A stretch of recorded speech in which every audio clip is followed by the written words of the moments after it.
Yuk nabung saham. 10 perusahaan sulit bangkrut buat menabung saham di Bursa Efek Indonesia. Kamu yang klik video ini, baik yang tahu maupun belum tahu investasi saham, kamu pasti bakal kenal nama-nama perusahaan di video ini. Akhir-akhir ini saham memang semakin dikenal menguntungkan di khalayak ramai. Meskipun hal ini juga diimbangi sama adanya resiko kerugian. Mungkin kamu sendiri juga termasuk orang yang suka main saham-saham yang harganya bisa naik turun tanpa alasan jelas, atau istilahnya saham gorengan. Nah guys, buat kamu yang baru atau belum memulai investasi saham, cobalah mengenal perusahaan yang bakal kamu investasikan.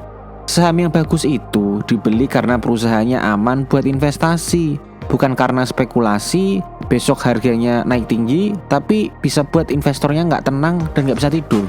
Beberapa perusahaan yang terdaftar di Bursa Efek Indonesia itu nggak bakal, atau seenggaknya itu sangat sulit buat bangkrut. Jadi bisa dibilang aman buat para investor buat berinvestasi. Hai, jumpa lagi dengan Om Bagus dengan tips and trick bagaimana cara kamu membangun kekayaanmu dan juga menjalani hidup di era yang serba nggak kenal ampun ini. Kalau sampai kamu belum subscribe, kamu bakal nyesel loh, karena kamu bakal kelewatan informasi-informasi berharga buat jalani kehidupanmu ke depannya. Jangan lupa juga buat like, supaya video ini terbantu, terangkat di rekomendasi YouTube, dan bisa membantu semakin banyak orang yang membutuhkan informasi ini. Kenapa perusahaan-perusahaan ini sulit bangkrut? Simak penjelasannya di video ini setelah ini. Nomor 1. PT Bank Sentral Asia. Banyak dari kita itu nasabah bank satu ini, Bank Sentral Asia atau disebut Bank BCA. Jadi salah satu bank dengan jumlah rekening terbanyak di Indonesia, dengan jumlah rekening itu hampir mencapai 22 juta nasabah di Desember 2019. Angka ini diprediksi bakal terus meningkat. Bank BCA juga dipercaya sebagai bank yang sering dipakai oleh para pebisnis. Sehingga ada anggapan, rata-rata tabungan di satu rekening bank BCA itu hampir setara 100 kali lipat rata-rata tabungan di bank-bank rakyat. Makanya bank BCA dengan kode saham BBCA itu jadi perusahaan yang sulit bangkrut, mengingat banyaknya nasabah dari kalangan pebisnis yang mereka punya. Selain itu, keuntungan yang dibagikan saham BCA ke investor itu juga terhitung sangat baik. Manajemen bank BCA yang sangat profesional itu tercermin jelas dalam indikator kinerja keuangannya. Sehingga nggak heran kalau BBCA itu menjadi saham bank dengan kapitalisasi pasar terbesar di Bursa Efek saat ini. Nomor 2. PT Bank Rakyat Indonesia dan PT Bank Mandiri. Bank BRI dan Bank Mandiri itu adalah BUMN favorit masyarakat Indonesia. Kode saham Bank BRI adalah BBRI dan merupakan bank BUMN dengan profit terbesar di Indonesia. Berfokus pada kredit UMKM dan rakyat kecil, Bank BRI punya pertumbuhan kredit yang konsisten dan paling tinggi di antara semua bank lainnya. Hal ini karena pangsa pasar UMKM yang jadi target BRI bisa membuat BRI bermain tanpa kompetitor. Sedangkan Bank Mandiri itu merupakan bank BUMN dengan aset terbesar yang menguasai mayoritas pekerja kantoran di Indonesia. Bank Mandiri merupakan hasil merger 4 bank milik pemerintah di tahun 99. Sampai sekarang BMRI bahkan jadi salah satu saham bank paling diminati oleh investor asing. Makanya BMRI bisa masuk ke jajaran saham elit pasar modal. BMRI juga termasuk saham yang paling liquid di Bursa Efek. Aset bank ini juga terus-menerus tumbuh dari tahun ke tahun dengan semakin bertumbuhnya juga tabungan para milenial-milenial yang baru memasuki dunia kerja loh. Nomor 3. PT Astra International. Perusahaan ini merupakan perusahaan induk saham atau holding company dengan 7 lini usaha. Cuma kamu semua pasti kenal sama beberapa merek otomotif seperti Toyota, BMW, dan Daihatsu kan? Nah, semuanya itu perusahaan yang dimiliki oleh PT Astra International. Sebagai pemimpin pasar di bidang otomotif, nggak heran kalau saham perusahaan dengan kode ASII ini jadi saham dengan daya tarik yang tinggi. Perusahaan ini dibilang sulit bangkrut karena punya pangsa pasar yang besar dan konsisten setiap tahunnya. Kamu tahu juga dong kalau harga mobil akan selalu tinggi dan terus mengikuti perkembangan tahun. Apalagi yang namanya mobil juga harus ganti setelah kurang lebih 5 tahun dipakai. Pokoknya selama orang masih butuh kendaraan beroda, Astra International ini pasti masih ada. Nomor 4. PT Jasa Marga. Perusahaan ini adalah perusahaan BUMN yang bergerak di sektor infrastruktur jalan tol dan fasilitas penunjangnya. Buat kamu yang sering lewat jalan tol di Indonesia, nama Jasa Marga mungkin udah nggak asing lagi. Sahamnya punya kode JSMR, juga jadi salah satu saham yang paling diminati masyarakat Indonesia karena bisnis jalan tol dinilai memang bisnis yang sangat minim resiko. PT Jasa Marga adalah pengelola jalan tol terbesar di Indonesia dengan pengelolaan lebih dari 500 km jalan tol atau sekitar 76% dari total jalan tol yang ada di Indonesia.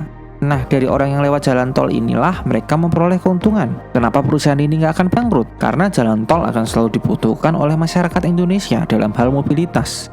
Entah itu untuk bekerja, pulang ke kampung halaman, liburan, sampai pengangkutan barang atau logistik. Intinya jalan tol tetap bakal dibutuhkan sampai semua orang nggak membutuhkan angkutan darat lagi. Makanya investasi di JSMR ini terbilang stabil dan bakal terus memberikan keuntungan setiap tahunnya. Nomor 5. PT Bank Pembangunan Daerah Jawa Barat dan Banten.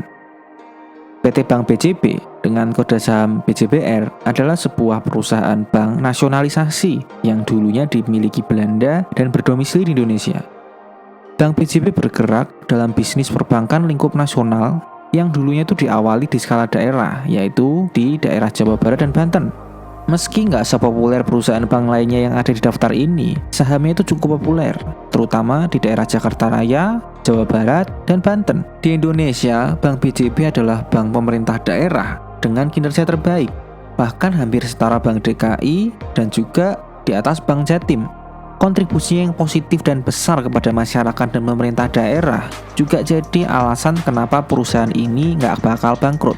Meskipun kesininya yang namanya pemerintah Banten sudah punya Bank Banten sendiri, Bank BJB ini setidaknya akan bertahan selama masih ada PNS dan pemerintah daerah Jawa Barat yang hingga saat ini masih diwajibkan menggunakan layanan dari Bank BJB ini. Nomor 6. PT Unilever Indonesia. UNVR adalah kode saham untuk perusahaan PT Unilever Indonesia. Tanpa kamu sadari, pasti kamu sudah menggunakan produk dari Unilever ini sehari-hari.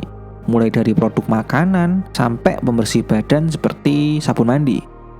Nah, saham UNVR ini juga jadi saham favorit masyarakat karena bisa memberikan dividen atau bagi hasil yang besar setiap tahunnya. Monopoli pasar buat produk harian kita ini jadi alasan kenapa perusahaan ini bakal sulit bangkrut. Berkat pengelolaan perusahaan dan pasar yang efisien, Unilever tuh nggak membutuhkan modal tambahan dari perusahaan lain buat menghasilkan keuntungannya. Sehingga profit perusahaan Unilever ini bisa dibagikan kepada pemegang saham setiap tahunnya. Nomor 7. PT Telekomunikasi Indonesia. Telkom ini perusahaan telekomunikasi terbesar di Indonesia. Nggak kaget kan kalau yang namanya PT Telkom ini dikatakan sebagai perusahaan yang sulit bangkrut. Apalagi di era digital seperti saat ini yang membutuhkan banget yang namanya sektor komunikasi. Perusahaan ini juga sangat unggul dalam jaringan dibandingkan perusahaan yang bergerak di bidang serupa karena jaringannya masuk sampai ke pelosok daerah dibantu anak perusahaan terbesarnya PT Telkomsel. Telkom juga rajin membagikan atau membayar dividen buat para pemegang sahamnya. Jumlah pelanggan perusahaan ini juga sangat besar dan belum bisa disaingi oleh semua kompetitornya. Sebagai perusahaan telekomunikasi dengan jumlah pelanggan terbesar, perusahaan ini diprediksi nggak bakal meredup dalam waktu yang dekat. Nomor 8. PT HM Sampurna dan PT Gudang Garam. HMSP adalah kode saham untuk PT Hanggala Mandala Sampurna, sedangkan GGRM adalah kode saham untuk perusahaan PT Gudang Garam. Keduanya perusahaan yang sangat besar yang bergerak di bidang rokok. Buat kalian yang belum tahu, pemilik kedua perusahaan ini sering banget masuk ke daftar orang terkaya di Indonesia, bahkan di dunia. Industri rokok memang industri yang masih menjanjikan di Indonesia, mengingat tingginya jumlah perokok di negeri ini. Makanya kedua perusahaan ini bakal sangat sulit bangkrut karena bisnisnya sudah mengakar di kebiasaan hidup orang Indonesia. Biarpun bisnis ini selalu dijatuhi pajak cukai yang selalu naik dari tahun ke tahun.